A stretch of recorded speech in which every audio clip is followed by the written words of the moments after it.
The kid lands in Barkley's arms and Barkley nonchalantly asks him what's up. The other members of Barkley's entourage keep insisting that he has other appointments to keep, but Barkley's not paying attention to them. You gotta stop Godzilla! Take this dollar! I'll pay you a whole shiny dollar to fight the Japanese monster! I don't have to stop that ugly monster, and I don't want your dollar. You want to give me a dollar? Buy a ticket to the game. But Charles, only you can stop Godzilla, because you're Earth's greatest warrior! Was I watching the wrong NBA games? Are the really good basketball games the ones that include swords and armor and fighting each other? Barkley fires the rest of his staff after they once more insist that they leave. What if you say something that offends someone, like a little old lady in Vermont? Then I'll just spit on her. You guys, tell her to write me, okay? Like you guys, we have to fight Godzilla and shoot the hoops, you silly goose. Barkley asks the kid why he thinks he could stop Godzilla. It's an ancient legend my grandpa told me. What ancient legend? All he said was that the coin was magical. Is there some ancient Japanese prophecy about this? And lo, in California's darkest hour did the demon god, Zilla the Nuclear, lay waste to the cities. Property values fell and the beaches were deserted, but there was hope. For Earth's greatest warrior did rise up, and wielding his magic silver dollar, did he vanquish the foul beast. And he went on to make jokes as a commentator. Amen. Maybe you gotta put it in your mouth or something. You don't put strange money in your mouth. You don't know where it's been. Wait, there's a hoop. Pull in there, Charles. I want to show you some moves. Sure, Godzilla's attacking the city, slaughtering thousands, ruining the lives of countless others, and causing untold property damage, but that's fine. You show off your moves to Charles Barkley. Barkley, unfazed by this idea, says he'll play the kid for the silver dollar, even though the kid is already giving it to him. They flip the coin to decide who gets the ball first, but it lands on edge. Barkley reaches down to pick up the coin, but it suddenly makes him grow. Well, yeah, that's impressive, but can the coin remote control a truck? Yeah, Matt, I see what you mean. What? He didn't say anything. Now I feel like playing some hoops. Does nobody notice the giant lizard destroying the city? I'm a dumbass. By the way, we never in this comic get an explanation about where this coin came from or why it has the magic ability to make things grow. Hello, writers? I'm just wondering how exactly the coin is supposed to make Charles Barkley a giant? It's magic, so you don't have to explain it? What kind of an excuse is that?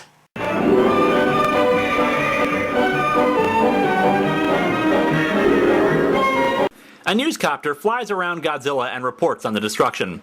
So far, there's been no loss of life. Well, except for the fishing boat and the jets and probably a couple people on the beaches and the buildings he smashed and the cars he stomped. The governor's hands are tied. Any force sufficient to destroy the monster would result in massive loss of life. Clearly, they just need to wait for the sanctions to take hold. They identify the monster as Godzilla. Japan is sending a special team to help fight Godzilla, but it may already be too late. Wait a minute, something's happening. I can't be certain, but yes, it looks like the monster is applying for a credit loan. Hey, you sorry suitcase-looking sucker! I'm talking to you! Damn, Barkley's hurling out racial insults at the lizard. The newscopter must have a megaphone on it since the reporter addresses Barkley and asks him what he's doing. Of course, no one bothers to ask why he's suddenly 300 feet tall, but I digress. I'm gonna try to lead the monster out of the city. How do you plan to do that? I'm gonna challenge him some one-on-one. It's a little-known fact that Godzilla is a sucker for b-ball. Of course! It all makes sense! Anguirus is a soccer fan, Gamera is all about the discus throw, and Godzilla's a basketball fan! It all makes sense! He even bounces his basketball against Godzilla's head. Yeah, antagonize the giant lizard with thermonuclear breath. Ingenious strategy, Napoleon. Barkley leads Godzilla to a valley outside the city and an old Air Force base that for some reason has a space shuttle scaffold. He bends the scaffold down so it resembles a basketball hoop. Barkley lets Godzilla start off. The news chopper makes its way to the Air Force base while the kid and his grandfather make their way through traffic to try to witness the giant playoffs.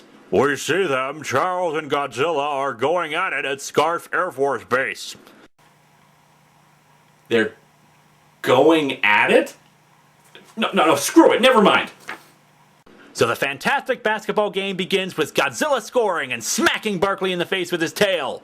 Foul! I call foul! Where's the ref?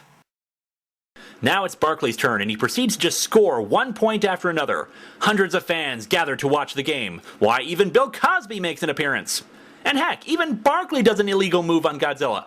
Oh, I get it, like the video game Barkley, Shut Up and Jam. Godzilla, finally tired of this nonsense, just blasts the giant basketball. Barkley scolds Godzilla for being a sore loser, but instead of just continuing his rampage and blasting off Barkley's face, Godzilla calmly endures this Eisner Award-winning speech. You got some moves, little work, you can maybe get a tryout with the Bulls, one of those second-rate teams. Dude, the Bulls just got dissed! You don't need to be toasting the opposition, where's your sense of honor? He's Godzilla! He's not human! He doesn't have a sense of honor! Barkley brings Godzilla out to a canyon in Utah and tosses him a new ball. Where he got a new giant ball is anyone's guess. He tells Godzilla to start practicing and do 1,000,000 layups. For no adequately explained reason, Barkley suddenly is back to normal size and... oh, Godzilla's wearing shoes now. Hey, Ghostbusters 2 was wrong! They do make Nikes in that size! And then, Godzilla got busy. Wow. Barkley flies back to the city to return the silver dollar to the kid, who's engaging in the standard kind of fight you'd expect from a 12-year-old. Do not, do to, do not, do to, not, do. Tonight on the McLaughlin Group. The other kid bets that our backwards cap-wearing protagonist can't swish a ball, nor does he know Charles Barkley. In a bit of dramatic convenience, Charles Barkley shows up and our comic ends with the kid swishing the basket.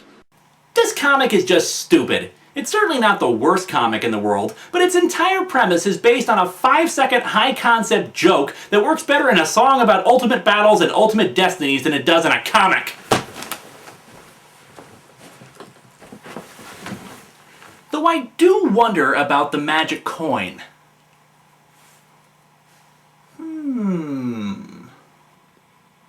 Alright, magic coin, make me grow.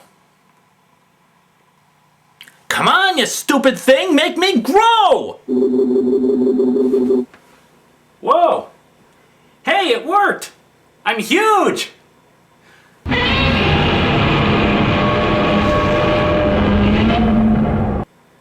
Oh, hey guys, check this out! It's a brand new day, and the sun is high. All the angels sing because you're gonna die.